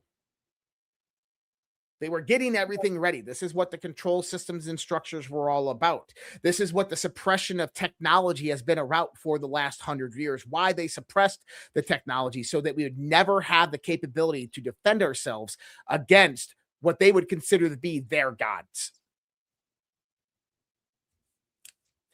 2016 changed that. When Donald Trump came in, he started dismantling all of those systems. Think about people as maybe even alien human hybrids, maybe derived through bloodline affiliation or association, that have ruled and controlled this world for a very, very long time. And they are being systematically dismantled. But at the same time, remember how I told you that if you go back to like the 1950s and Eisenhower's military industrial complex statement and how these black programs were hidden through DSRT and the CIA, they were hidden through Lockheed and all of these defense contractors. But remember when I told you that the deep state never had access to them? I do. That's confirmable. Obama, Clinton, Podesta, they never had access to these things. The Rothschilds, you want to know why? If they did, we would already be dead. We'd already be controlled. We'd already live in the slave matrix, and we don't. Which tells you that they never had control of it, which tells you that the reason why these reverse engineering projects, these black budget projects were all hidden was not to keep them from humanity, but to keep them from the enemy. To keep the enemy from knowing that we had this advancement. This is what the psychological warfare operations are all about in the context of all this information. And the reason being why is because of what someone said to me the other day. That we now have the technology that is hidden away, that is being brought back into executive authority under President Donald Trump to fight them. If they ever come back, and they're coming back. They're coming back, and we have the capability to destroy them when they get here. Which is why we have this limited time window of why this disclosure has to be accelerated, because they knew once the cat comes out of the bag, that means it comes out of the bag for the bad guys as well. That's right. And so when we start looking at accountability and justice and all if these people were working for those people, well, it's all going to be taken care of in one fell swoop. But I think that the reason why we're seeing limited capability in the war scenarios, we're not seeing a lot of these weapons being revealed or this technology being revealed, is because you have to keep it in the bag until it is time. And that there is an event I believe is coming 2027 this year, 2027, 2028, before 2030, that it's going to happen. And that I believe we're going to shoot the shit out of them out of the sky. Now, interesting enough, you just had Stephen Greer go on some show. What was it, Jesse Waters, or was he on Benny? He was on Benny. And he's talking how the military's shooting the good aliens out of the sky. Shut the fuck up. I'm sick of this shit, right? Like, we're shooting enemies that are going over military complexes and trying to disable our weapons and electronic systems. We don't just shoot UFOs out of the sky because they flew near an Air Force carrier, okay? Doesn't work that way. But the idea that we can shoot them down, it tells you one thing very, very important. We tend to look at technology as a level of critique of civilizational advancement that because they can travel between star systems and go to different planets, because they have weapons that are fired through plasma, that they're somehow more technologically or societally or culturally or spiritually advanced than us. But that's not true. That just simply means that some civilization, whether transdimensional, whether extraterrestrial, subterrestrial, I don't know, means that they developed in a different environment with different understandings of how the universe operates and the laws of physics. Maybe they lived in a gravitational dominated world where there's some type of isotope that exerted gravitational force, and they learned to utilize that before they even learned about electricity and magnetism. And maybe their whole technological system is based upon this one isotope that exerts a gravitational force. And maybe their civilizational structure is maybe feudalistic human beings from 1400 years ago. But they've just had this advancement of technology because the force that they were able to master was powerful.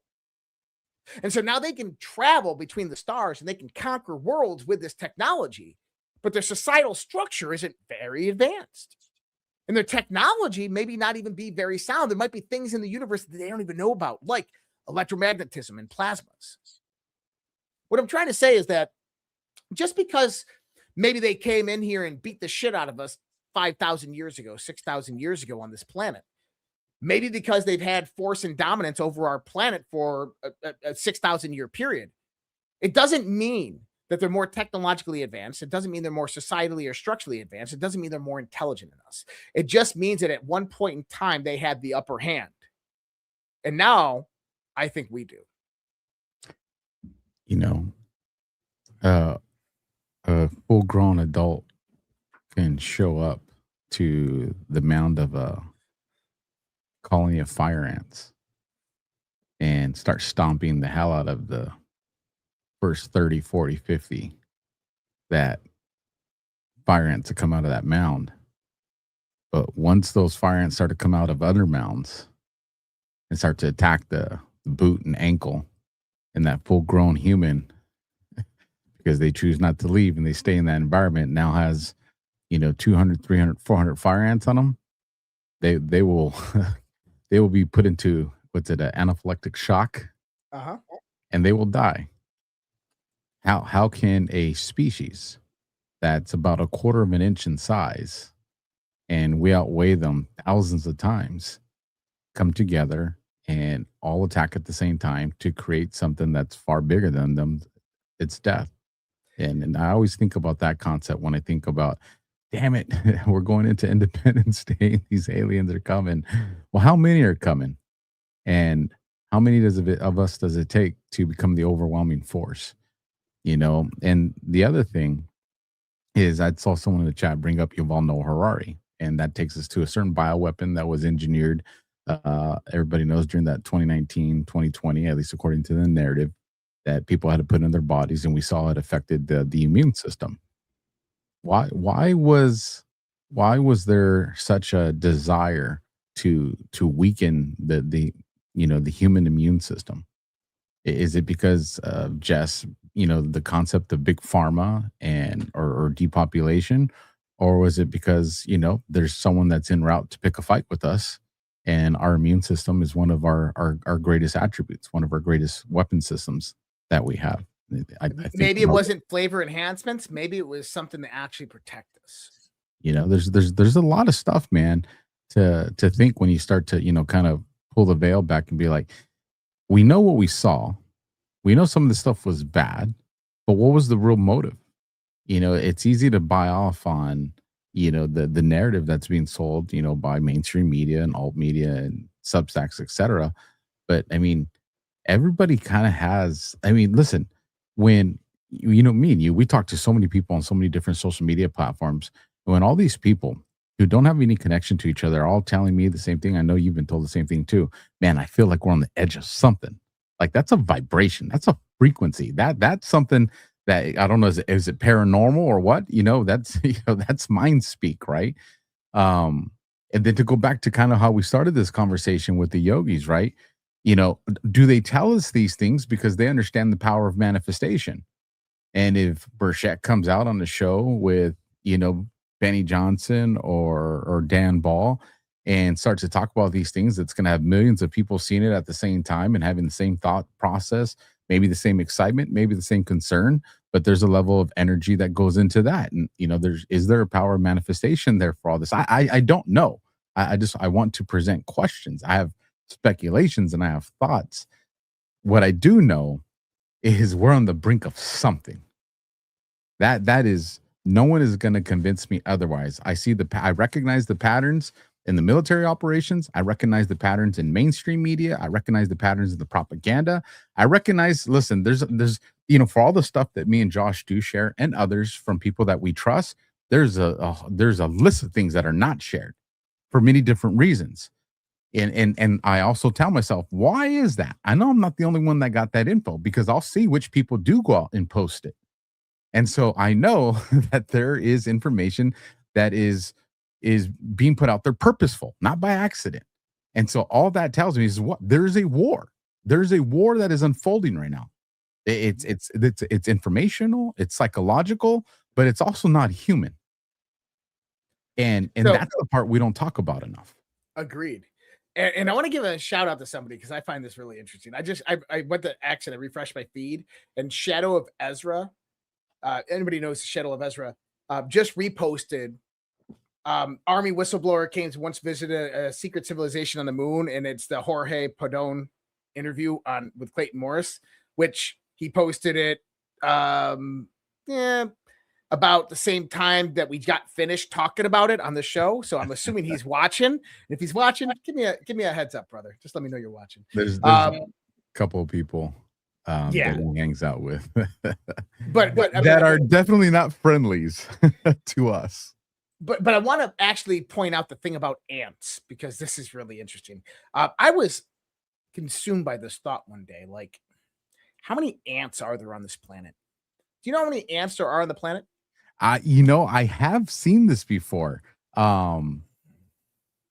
If I remember correctly, and I don't know if this is where you're going with, but that if ants decided to take on humanity, they have the numbers to actually defeat us. It was like some weird concept like that.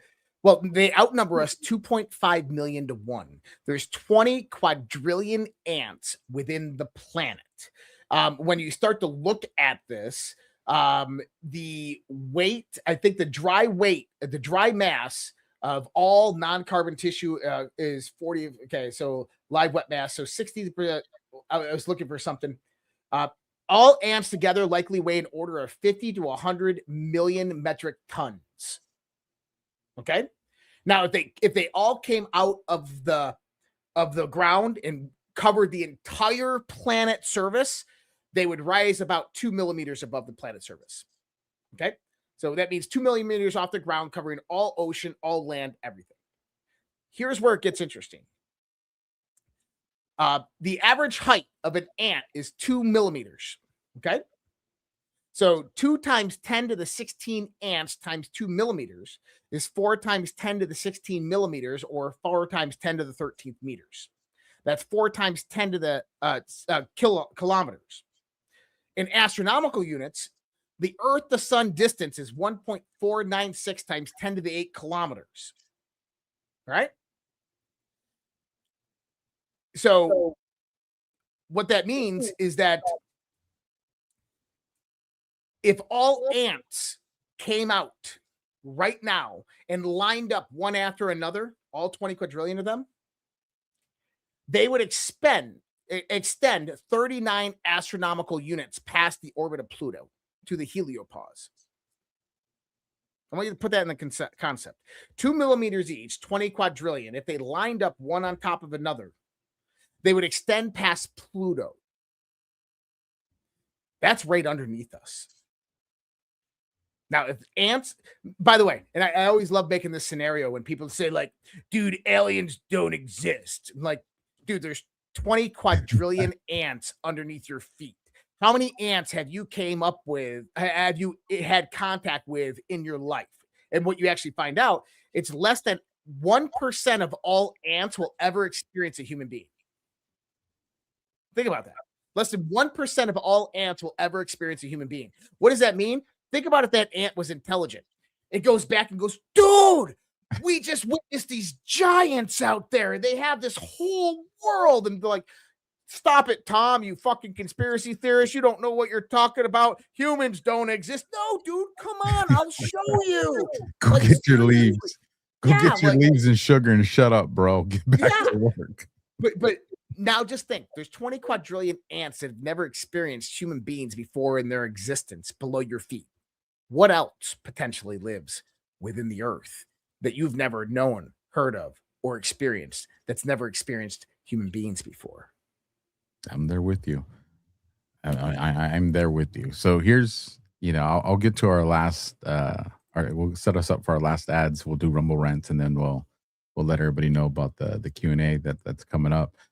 Here's what I'll say: is one, Representative Burchett is become one of my favorites, bro. Like, he has become one of my favorites, and when he comes out and he starts saying, hey, I ain't suicidal. Is he, kind of being hyperbolic, considering it? I don't think so. When you look at the context of the recent headlines surrounding the scientists, missing and the ones that have been dead, even with the MIT stuff and all that stuff, like, there's legitimate, reason to be concerned. But with that understanding is President Trump knows. Like, if Tim Burchett knows, Trump knows. Well, he says that I briefed the president on this. So if Trump knows and he's making moves the way he is, and think about this in every flank that we're fighting on, Iran, the economy, everything. How many of those moves are not about the headline, but have to do with what Rep Burchett is actually talking about?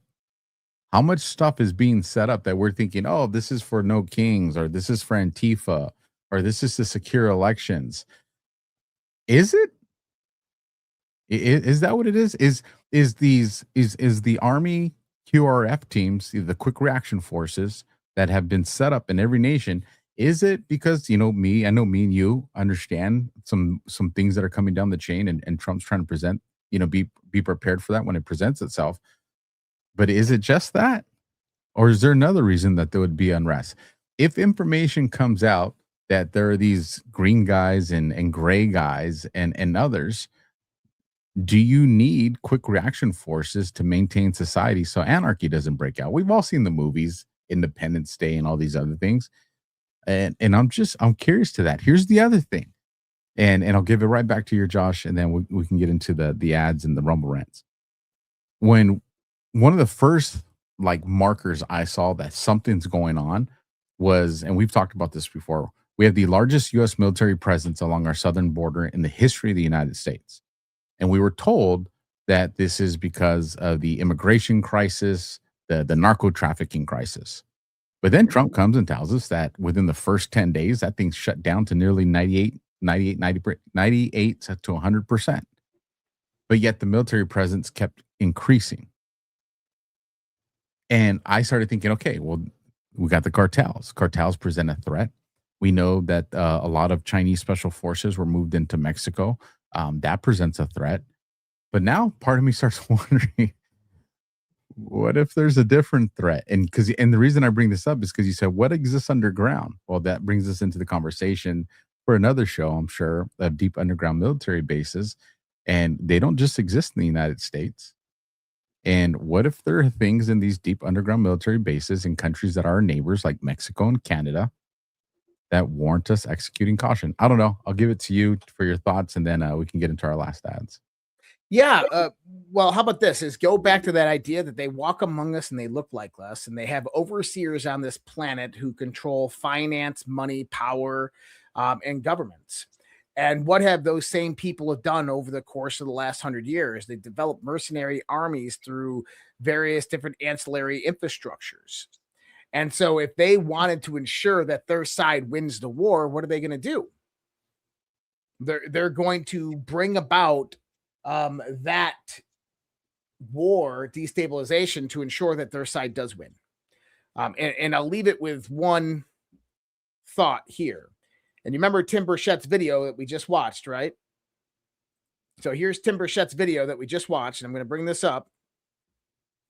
I'm going to zoom in a little bit on this. And then I'm going to scroll down below it. And look what General Michael Flynn says.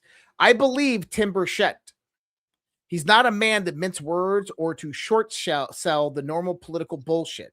But be aware of false flag alien operation by rogue elements inside the U.S. government. Now, did you know that General Flynn was actually denied access to a lot of this stuff? I did not know that. There are certain reports out there that state that General Flynn was trying to get access to this stuff during the first Trump administration. He was denied of it. Now, I want to go back and play a clip real quick that I'm going to bring up right here of an interview. Oh my God, what he'll be able to discover. And frankly, I already knew a lot. I already knew a lot of the things that I wanted to dig into and I wanted to shut down or expose. Okay. And then of course, you know, now do I work with the president to maybe hold certain people or certain institutions accountable, right? They couldn't have that. Couldn't have that. And that's our problem. That's what I talk about in the movie. This is our problem, is that we have this extraterrestrial government that is running. Have you ever heard that man say that word before? Not, bro. Me either. I love this clip. And it's interesting how he says it. Okay, I want this extraterrestrial talk about in the movie. This is our problem, is that we have this extraterrestrial government. I think that tells everybody exactly what is going on here.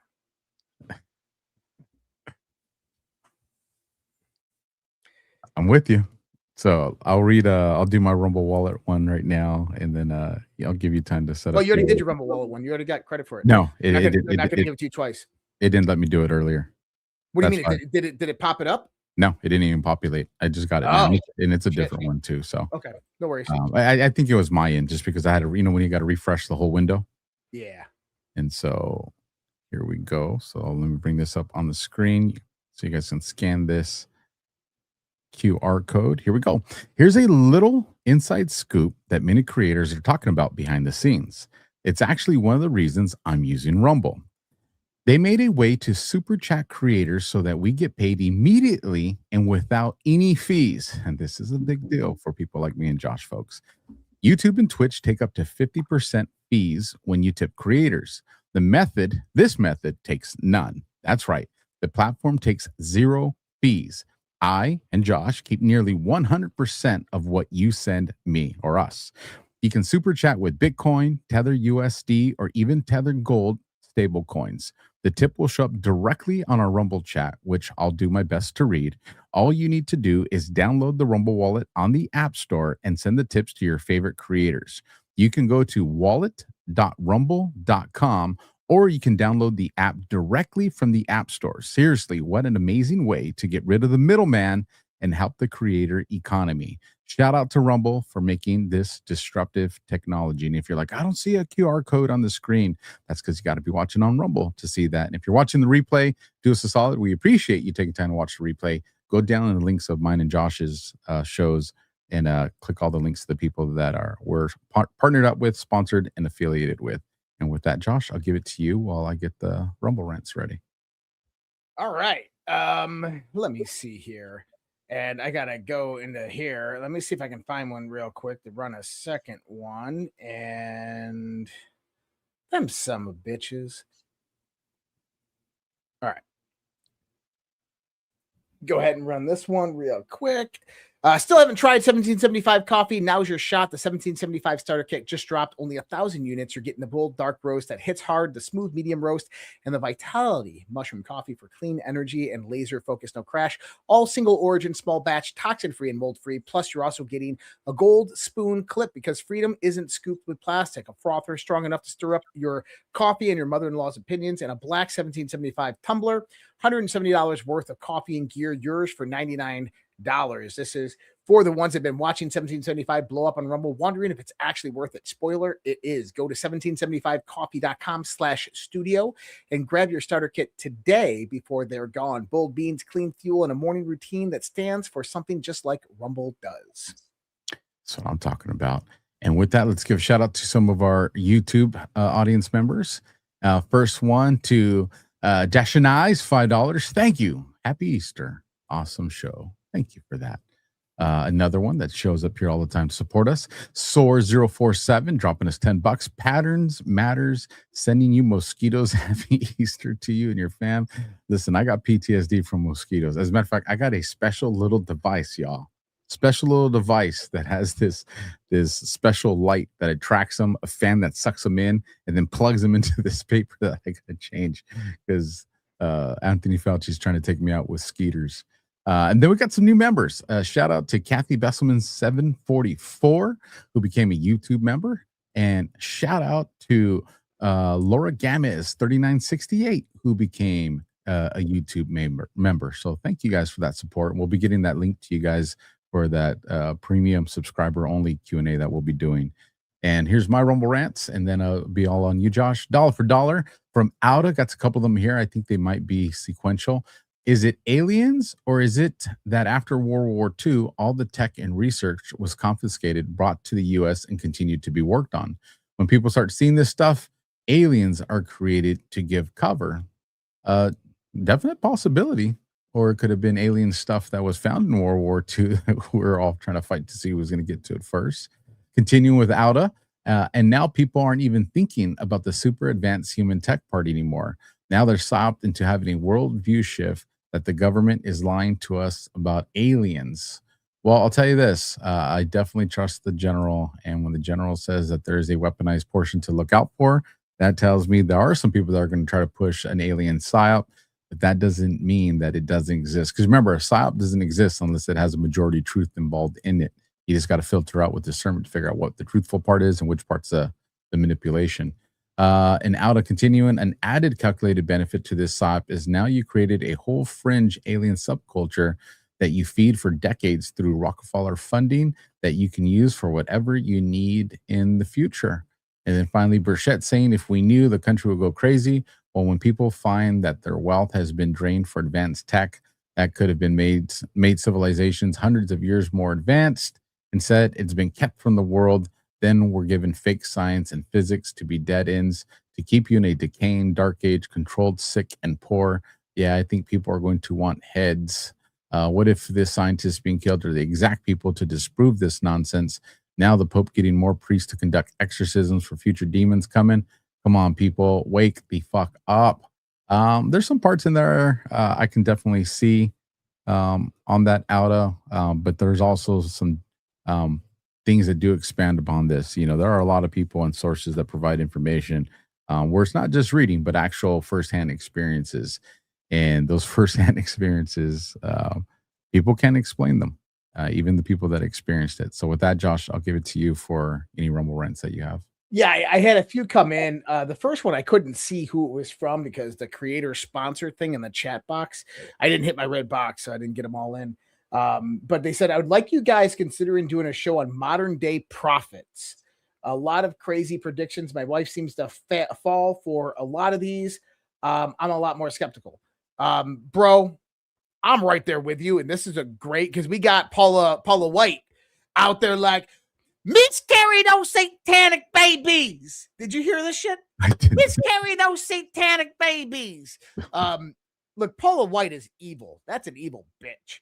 And I'm tired of these. And you get them all over Rumble. I showed you a few. We were talking about that one day of these quote unquote modern day prophets.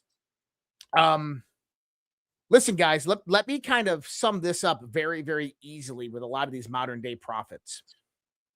If God is all-knowing, all-seeing, everywhere all at once, if he wanted to bring a revelation to humanity, why wouldn't he just tell everybody at the same time the same thing? And say, hey, this is God speaking. Here's my revelation. And then someone goes, oh my God, God just spoke to me. Well, God just spoke to me too. Okay, let's check it. And the whole world would know instantaneously. Instead, he chooses one person that's trying to accept credit cards. Just saying. Prophet. There's a reason why the English word prophet has two derivative meanings. Next, Lee Walden, and that was a $20 Rumble Rant. Thank you so much, brother. Lee Walden, $5 Rumble Rant. Ahoy, Josh and Alpha. Your passion and scholarship are very much appreciated by this old airman. The journey of discovery keeps me getting up every day. Thanks, troop. Where we go, one we go all. Thanks so much, Lee. We'll see it in that chat. RPG 3573, $20. Thanks, Josh. Thank you so much, RPG. And hopefully you can show up to the camping trip this year. And Lee Walden again, 3i Atlas from the Sagittarius, 5 million light years. Target was Mars. Then on Jupiter, it's outside the ecliptic. It is without question not of this earth. 100%, brother. Appreciate that. And I'm looking to see if there's any more that came in on Rumble. I had none on YouTube that I could see. I went and actually just pulled up my YouTube studio. And then Lisa Eckerly, 61 Eckerly's $5 Rumble Rant. So the cover in a nutshell is this: all good versus evil. 100%. Good versus evil. Good call. And got one here in the last second too, which is awesome. Shout out to Missy Temperance 1140, who became a YouTube member. And like I said, a few minutes following the show, you guys make sure you look into those subscriber chats. That's where the link to the Q&A is going to be posted on the different platforms. I also want to share something with you guys. Not aliens. I don't know. Maybe if someone found it 100 years from now, they would think it's hieroglyphics. My little princess made this for me and gave it to me. And this is how she sees herself and daddy. It's funny. She made herself bigger than you. She did. And she made sure not to give me hair. So I'm definitely blessed. Any final thoughts, brother? If not, we'll get ready for this Q&A. No, so for everybody on the Red Pill Project, if you do not know how to go get a premium subscription, you go on to redpills.tv, you go to premium tab, and under there, there's going to be YouTube, locals, you're going to have Substack, X, and Social Red Pill, which is my private social network.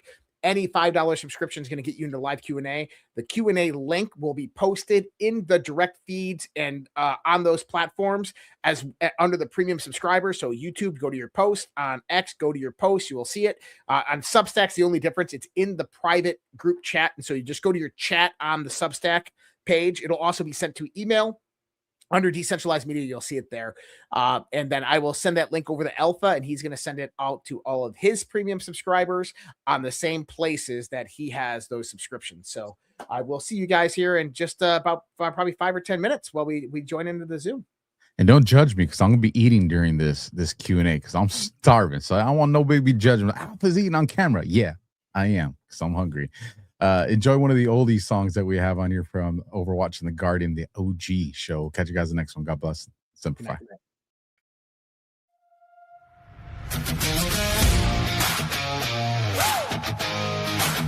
When the lies go global, legends go live.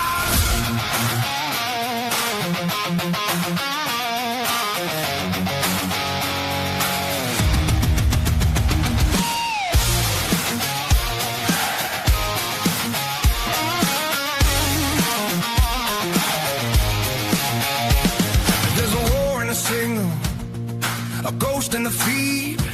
They rewrite what you saw, then they tell you believe. They sell you a savior, they stage you a fight, keep you divided while they move at night. But your man broke the screen like glass in the storm. Saw the cover behind the chaos, saw the shape of the swarm. When the deep turns darker and the truth feels gone, from the fire, the drag it into dawn. You can't fake this kind of vision. You can't pretend this kind of hate. For the cage is built inside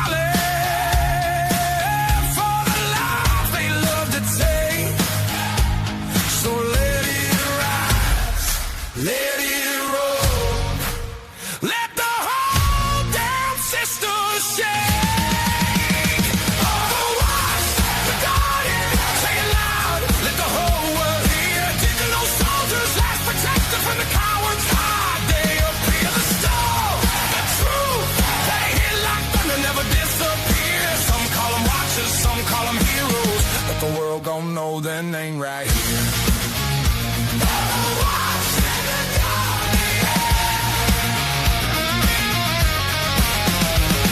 Overwatch, nigga sharp, mind like a blade, intel unmatched. He's a trap in the shade, buys a clip, pulls the whole web down. Turns whispers into blues, turns panic into ground. The Guardian, Marie Forge, you got 4 hands. Tactical operator and the hardest backlane from rifles to microphone, same old, same fight. Now the mission's on the air and the target's in sight.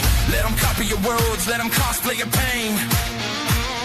We'll pretend to watch the title, but they can't stand the rain. Cause legends don't burn. Legends don't break. They turn passion into flame. Overwatch the Guardian, say loud, let the whole world hear. Digital soldiers, last protectors where the cowards hide. They appear the storm, the truth. They hit like thunder, never disappear. Some call them watchers, some call them heroes, but the world gon' know their name right here.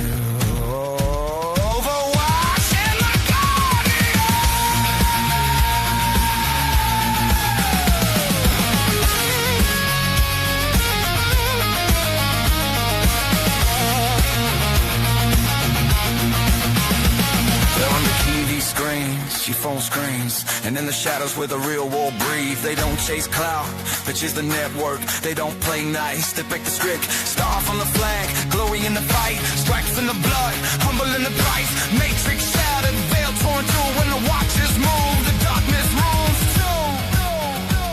So if you're still